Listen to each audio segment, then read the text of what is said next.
Ang mga empleyadong sakop ng night shift differential pay ay ang mga nag-occupy ng division chief level positions at mga mas mababang position level o mga katumpas nito, regardless kung ang status of appointment nila ay permanent, temporary, coterminous, substitute, contractual o casual.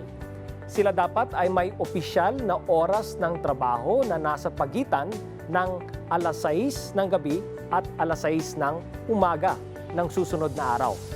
Ang mga nanunungkulan bilang division chief at mas mababa o ang kanilang katumbas na tinalaga bilang officers in charge sa executive or managerial positions ay dapat ding pagkalooban ng night shift differential pay kapag sila rin ay nakatakdang sumunod sa mga oras ng trabaho na nasa pagitan ng 6 o'clock p.m. at 6 o'clock a.m. ng susunod na araw.